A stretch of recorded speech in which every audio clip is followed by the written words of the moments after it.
નમસ્કાર દરેક મિત્રોનું સ્વાગત છે અમારી ચેનલ ઉપર યુનિટ 2 એટલે કે જૈવિક વર્ગીકરણ એટલે કે બાયોલોજિકલ ક્લાસિફિકેશન તમારે બાયોલોજીની અંદર 11 સાયન્સમાં સેકન્ડ યુનિટ છે આ યુનિટમાંથી અત્યાર સુધી એવરેજ નીકાળીએ તો 2/3 ના રેશિયામાં MCQ પૂછાય છે એનો મતલબ કે કોઈ પર 3 પણ પૂછાય છે કે કોઈ પર 2 પણ પૂછાય છે મીન્સ કે આ ચેપ્ટર છે ઓછામાં ઓછું 8 માર્ક્સ વધુમાં વધુ 12 માર્ક્સ ઇન્ટ્રોડક્શન ની વાત કરવામાં આવે છે તો કે જૈવિક વર્ગીકરણના ઇન્ટ્રોડક્શનમાં શું કહેવામાં આવે છે તો કે આ પ્રકરણની અંદર આપણે શું ભણીશું તો આ પ્રકરણની અંદર આપણે સમગ્ર પ્રોટિસ્ટાને સમજવાનું સંપૂર્ણ પ્રોટિસ્ટાને સંપૂર્ણ ફૂગ સૃષ્ટિને સમજવાની છે એ સિવાય એક્સ્ટ્રામાં તમારે મોનેરા જેની અંદર આર્કી બેક્ટેરિયા અને યુ બેક્ટેરિયાનું વર્ણન સમજવાનું છે કે આર્કી અને યુ બેક્ટેરિયા તો આ પ્રકરણની અંદર આ ઇમ્પોર્ટન્ટ છે બીજી વાત કરવામાં આવે કે પૃથ્વી ઉપર જોવા મળતા અપવાદ વાયરસ વિરોઇડ્સ અને પ્રાયમ્સ આ ટોપિકને પણ આ યુનિટમાં આપણે સમજવાના છે કે બાયોલોજિકલ ક્લાસિફિકેશન ની અંદર વર્ગીકરણ છે બીજી વાત કરવામાં આવે કે આ ચેપ્ટરમાં મોટા ભાગનું વર્ગીકરણ આપેલું છે તો કે સૌપ્રથમ વર્ગીકરણની વાત કરવામાં આવે તો કે ઈસવીસન પૂર્વે ऑलरेडी नाम લખેલું છે કે ગ્રીક પ્રકૃતિવિદ નામ છે ગ્રીક પ્રકૃતિવિદ નામ છે થિયોફ્રેસ્ટસ શું નામ છે થિયોફ્રેસ્ટસ એમણે સૌપ્રથમ સજીવોના વર્ગીકરણ કરવાની વાત કરવામાં તો એમણે સજીવોને ટોટલ 4 જૂથમાં વર્ગીકૃત કર્યા કેટલા જૂથમાં વર્ગીકૃત કર્યા 4 જૂથમાં વર્ગીકૃત કર્યા માટે થિયોફ્રેસ્ટસને એ સમયે વનસ્પતિ શાસ્ત્રના પિતા તરીકે ઓળખવામાં આવે છે એ સમયનું જે વર્ગીકરણ હતું એના કારણે એમને કહેવામાં આવે વનસ્પતિ શાસ્ત્રના પિતા શું કહેવામાં આવે છે વનસ્પતિ શાસ્ત્રના પિતા કહે છે જે 370 285 BC એટલે કે બિફોર ક્રિસ્ટ ઈસુ ખ્રિસ્તના જન્મ પહેલા થઈ ચૂક્યા હતા માટે તેમને કહેવામાં આવે છે BC કહેવામાં આવે છે ગ્રીક પ્રકૃતિ થિયોફ્રેસ્ટસ અને 4 જૂથો કયા હતા તો કે એક વનસ્પતિ હોય એ ક્યાં જોવા મળે છે કે જમીન ઉપર જોવા મળે છે એક વનસ્પતિ ક્યાં જોવા મળે જમીન ઉપર જોવા મળે એક ક્યાં જોવા મળે છે પાણીમાં જોવા મળે છે કે જલોદભીત ભૂમધ્યભીત ત્યાર પછી વાત કરવામાં આવે કે એક લવણ વિસ્તાર ખારા વિસ્તારમાં જેમ કે લવણોદભીત અને અન્ય વાત કરવામાં આવે એક આવે મધ્યોદભીત એટલે કે જ્યાં જમીન અને પાણીનો સમાન રહે એનો મતલબ કે પ્યોર જમીન ઉપર પ્યોર પાણીમાં પ્યોર ખારા વિસ્તારમાં અને પ્યોર મધ્ય વિસ્તાર એટલે ટોટલ 4 વિસ્તારો છે એના આધારે મેં વર્ગીકરણ કર્યું માટે તેમને વનસ્પતિ શાસ્ત્રના પિતા તરીકે ઓળખવામાં આવે છે એના પછી કોઈ વૈજ્ઞાનિકો આયા વૈજ્ઞાનિકોની વાત કરવામાં આવે કે વનસ્પતિનું ડીપલી કોઈ ક્લાસિફિકેશન કર્યું હોય તો કે લિનિયસે કર્યું તો લિનિયસને આપણે વર્ગીકરણ વિદ્યાના પિતા કહેવામાં આવે છે તો કે લિનિયસ તો કે વર્ગીકરણ વિદ્યાના પિતા તો આવા વૈજ્ઞાનિકો થઈ ચૂક્યા છે પણ એમાં સૌથી વધારે કોઈ ઇમ્પોર્ટન્ટલી જે તમારા 11 સાયન્સની બુકમાં નથી પણ તમારા માટે ખૂબ જ ઇમ્પોર્ટન્ટ છે એ છે આઇકલરનું વર્ગીકરણ કયું વર્ગીકરણ છે આઇકલરનું વર્ગીકરણ આજે આપણે ઇન્ટ્રોડક્શન પછી જે પ્રથમ લેક્ચર છે એ છે આઇકલરનું વર્ગીકરણ તો ટાઇટલ આપી દો બેટા વર્ગીકરણનું નામ છે આઇકલરનું વર્ગીકરણ આઇકલરનું વર્ગીકરણ કરવાની વાત આવે તો કે આઇકલર નામના વૈજ્ઞાનિકે સજીવોને 2 જૂથોમાં વર્ગીકૃત કર્યા હતા એક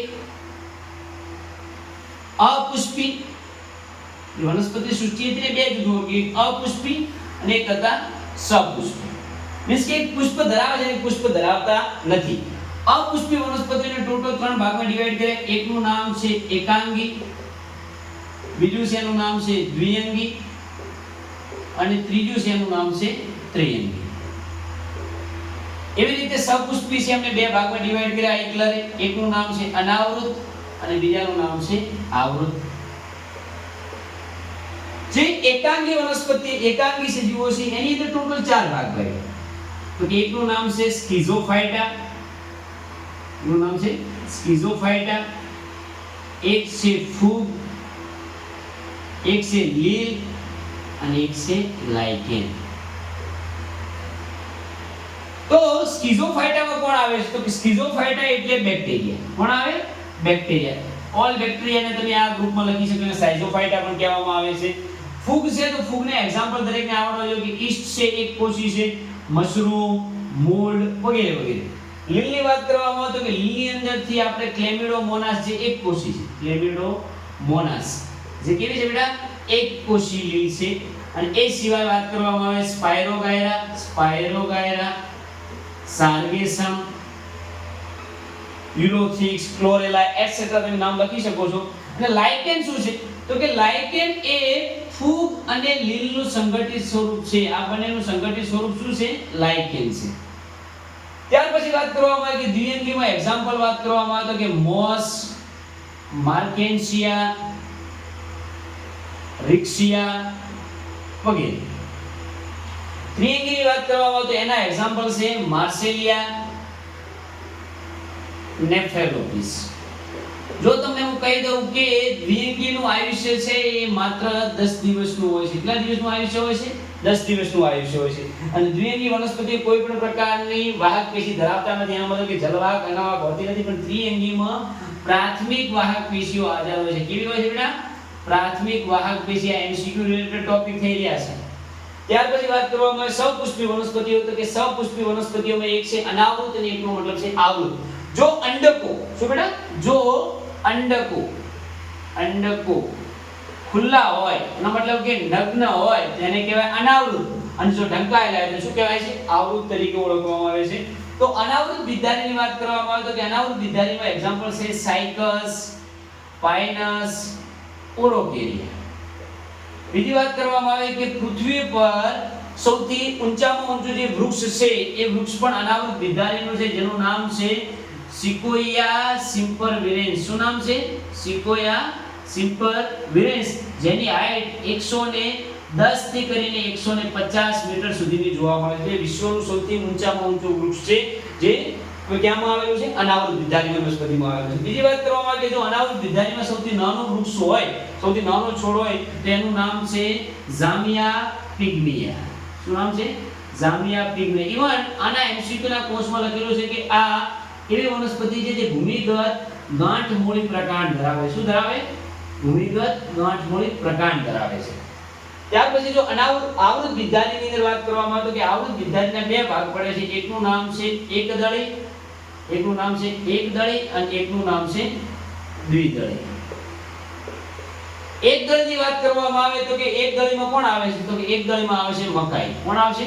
મકાઈ. તો દ્વિદળીમાં કોણ આવશે? સૂર્યમુખી. જે ઓલરેડી આપણે હમણાં જ એમના વૈજ્ઞાનિક નામો લેક્ચર નંબર 6 માં જોયા હતા.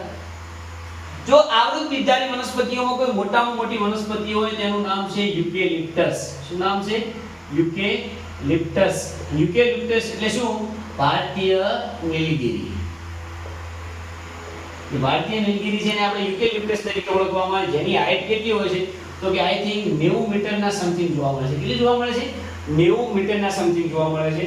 જો બીજી વાત કરવામાં આવે કે જેમ અનાવૃતમાં સૌથી નાની ઝામિયા પિગ્મિયા, તો આવૃતમાં સૌથી નાની શું છે? આવૃતમાં સૌથી નાની વનસ્પતિનું નામ છે વુલ્ફિયા ગ્લોબોઝા. શું નામ છે?